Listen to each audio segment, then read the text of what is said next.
Karibu.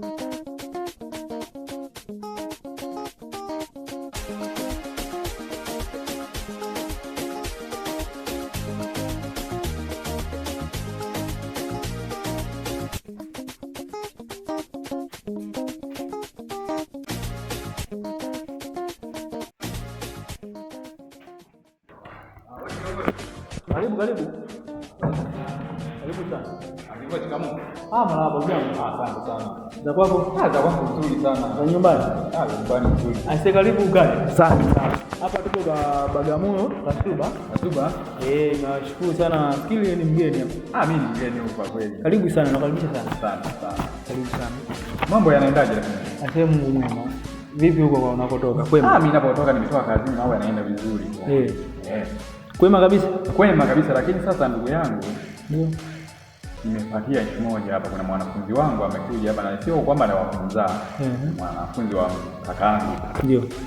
Anaitwa Nyungu ya Mawe. Unampata wewe mwanafunzi? Nyungu ya Mawe. Nyungu ya Mawe anasoma PhD. Inaitwa Performing and Video Art, yuko mwaka wa kwanza. Aha, mwaka wa kwanza. Unampata?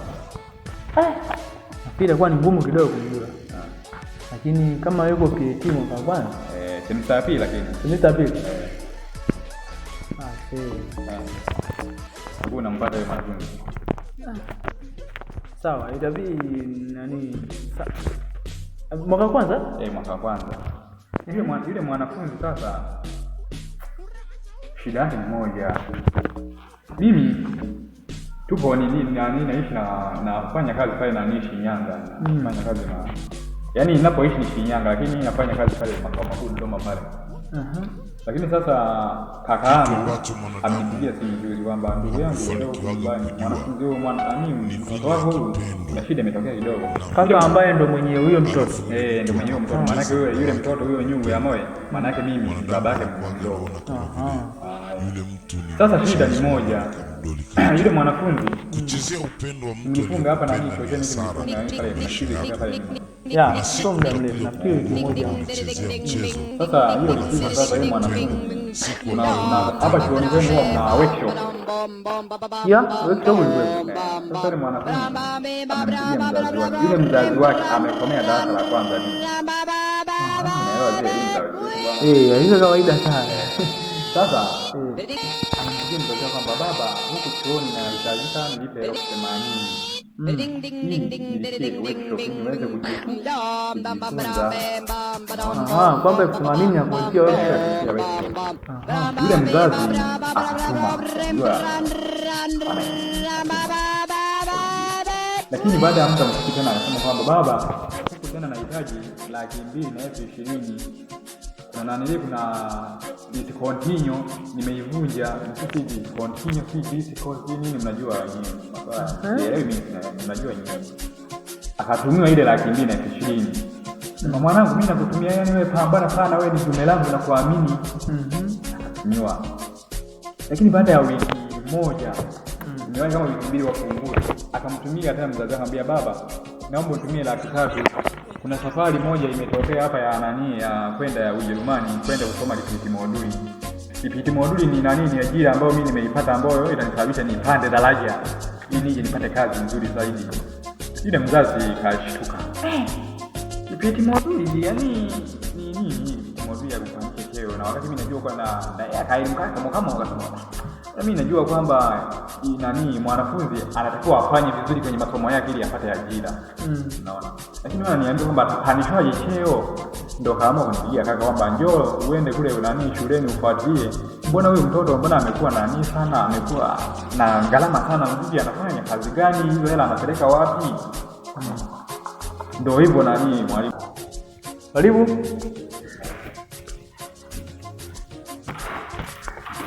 Bwana Ngombe, habari za kazi? Karibu. Naona kuna ugeni leo hapa. Karibu kae. Kumbe ndo anakuita Mr. Ngombe. Ndio mimi Mr. Ngombe. Shikamoo lakini. Shikamoo, mambo vipi? Safi kabisa. Yanaendaje mambo? Mambo yanaenda fresh. Nyama kabisa. Nasikia mnasoma swala ya ngoma, unacheza sana. Habari za ngoma lazima tucheze, si ndo mambo yetu katika hichi chuo. Tulieni vizuri sana. Ndio. Mbona tumeamua tutembelee? Ni kijana mtiifu sana. Eti? Lakini pia ndo kiongozi mkuu wa ulinzi na usalama hapa Tasuba. Hata jina inaonyesha Mr. Ngongi. Ndio. Kuna watu wanacheza kama pele. Sasa Bwana Ngongi. Naam. Huyo ni mzazi wa baba mdogo wa mtoto anaitwa Nyungu ya Mawe. Sina mfahamu. Nyungu ya Mawe. Anasoma nani PAT, timu inaita Performing Individual team mwaka kwanza mwa semester pili. Nimeshampata huyo dogo. Nimeshampata. Dogo mmoja msumbufu hivi. Sasa bwana Ngongi, huyo mtoto inasemekana kwamba amepiga simu nyumbani kipindi tupo kwenye likizo, akamwambia mzazi wake anadaiwa 80,000. 80 ya workshop. Workshop anasema ya workshop.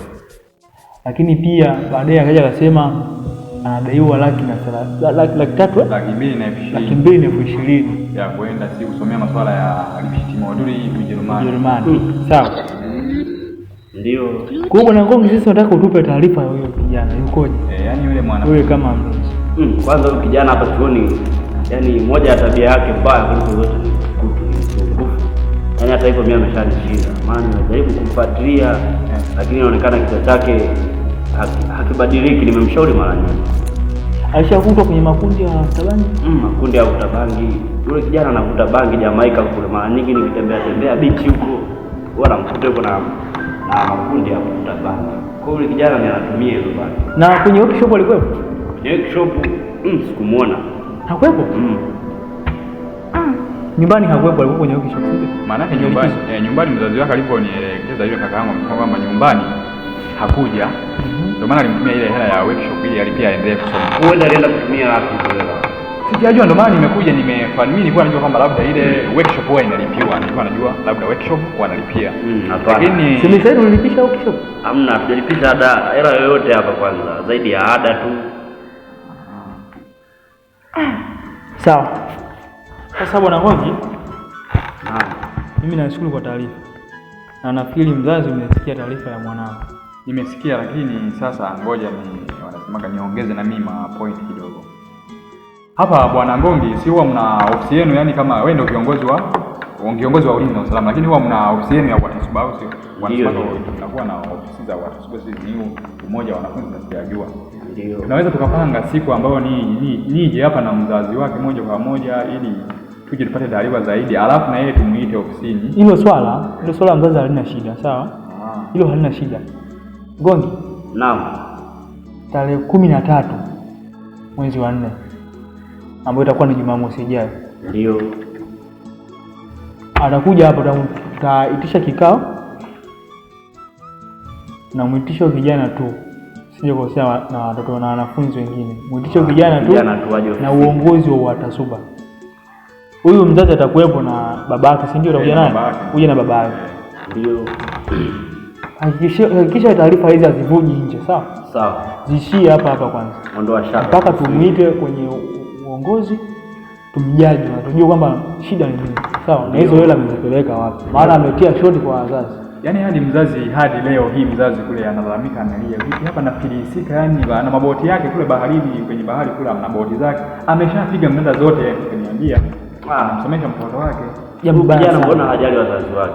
Yaani mimi nashindwa kuelewa kwamba shida ni nini, yani ndio wanachuo wengine hawajui kwamba wazazi wao wanahangaika kwa jinsi gani wanafikia hela ili wasome. Wanaona kwamba kumchezea mzazi namna hiyo, wanafikiri kwamba labda wanamkomesha mzazi, lakini ni kuna nini kujitafutia laana ambazo baadaye unaanza kusumbuka bure. Sasa mimi nikupe ushauri wewe kama mzazi, na nafikiri ushauri unaenda kumpelekea mzazi mwenye mtoto. Uzuri wa mwanafunzi unajulikana kwa kila mtu.